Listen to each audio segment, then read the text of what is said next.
This is the Electro-Harmonix Soul Food.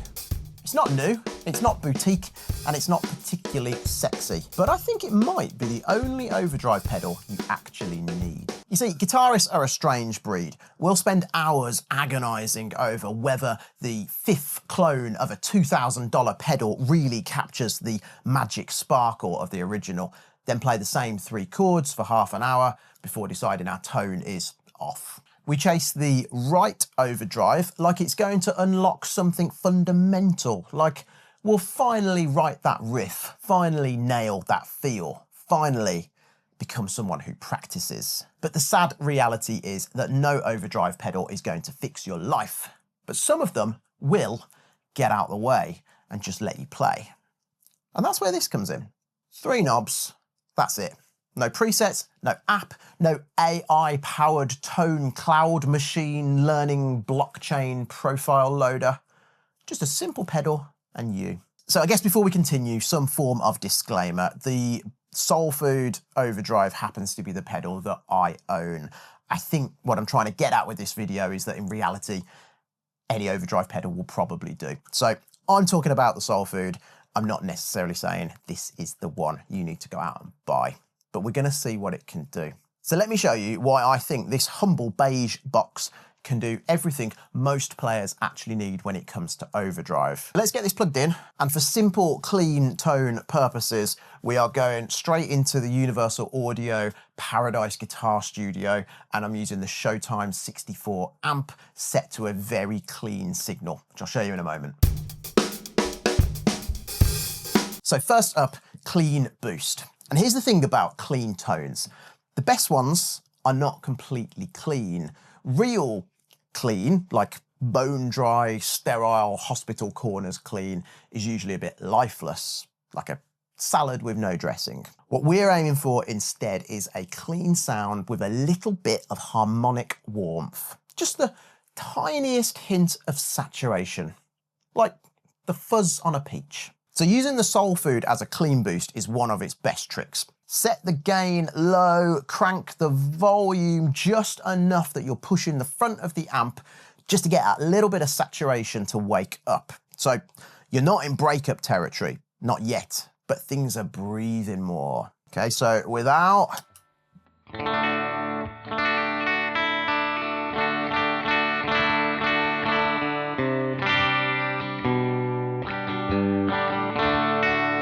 with.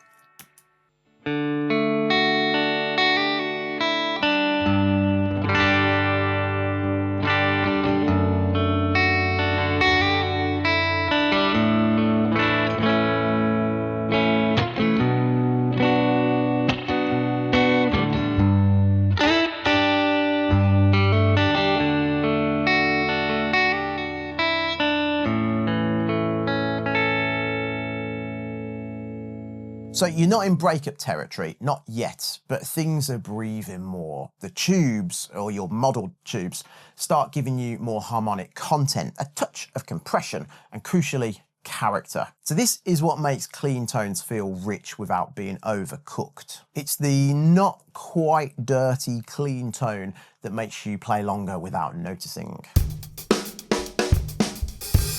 Next, the elusive edge of breakup. It's that sweet spot where your tone lives in 2 worlds at once. Play softly. And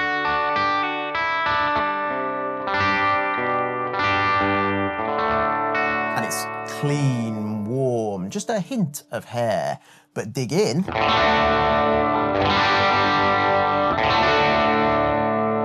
And the amp, or the Soul Food, starts to grunt.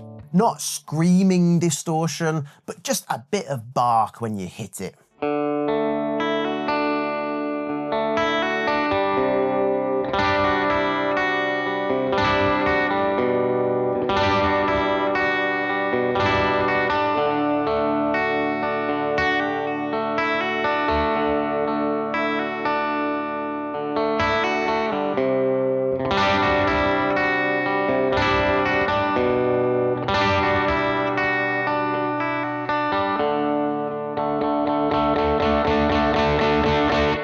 Edge of Breakup isn't about more gain, it's about dynamics. It's about giving your hands more control. Play gently and it breathes. Play harder, it pushes back. And you can find that line by turning the gain up until it's too much.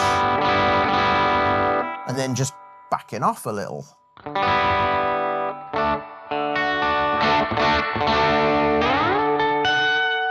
And if you're really clever and add a boost to your chain, you can essentially get 3 sounds just with your right hand.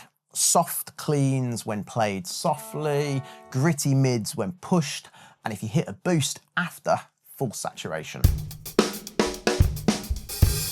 Now we're properly stepping on the grass. This is the lead tone territory, or as it might turn out here, a crunchy rhythm heaven. Either way, we're asking more from the soul food. This is where the gain knob earns its keep. Turn it past noon and let the pedal do the heavy lifting. This isn't Edge of Breakup anymore, it's proper pushed tone.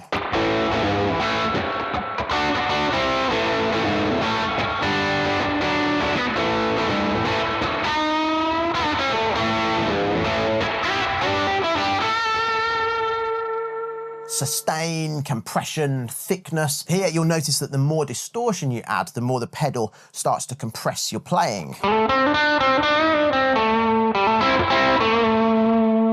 Notes hang on longer, you can lean into bends and let them sustain, and that's what we're looking for in a good lead tone. Clarity and sustain without things turning into a fizzy mess. If it starts sounding a little dark or woolly, especially with humbuckers, just bring up the treble. Think smooth, not sharp. Now, a word of caution. More gain doesn't always mean more presence. In a mix, especially with drums and bass, a massively distorted tone gets massively compressed and can massively disappear into the fog. So what feels huge in the room might be mush in a track. So if in doubt, back the gain off slightly. You'd be surprised how many heavy bands actually use a much cleaner tone than you'd think. And now the fun part. Can the soul food do fuzz?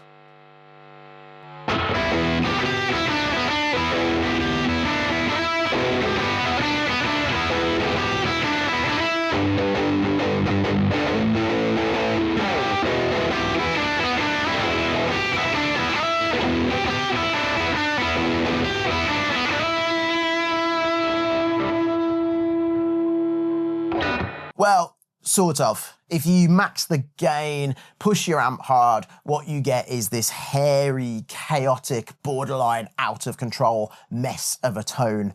And I mean that in the best possible way. It's not classic big muff fuzz, it's not octave fuzz, it's not polite, it's Edge of Breakup's unruly cousin who turns up late to rehearsal with a broken cable and a fuzz pedal duct taped to a wah. The soul food, pushed to its limits, has a gritty, fizzy clipping that's imperfect in all the wrong ways. It's a moment more than a tone, a sound you land on when a song just needs to unravel a bit. Is it technically fuzz? No.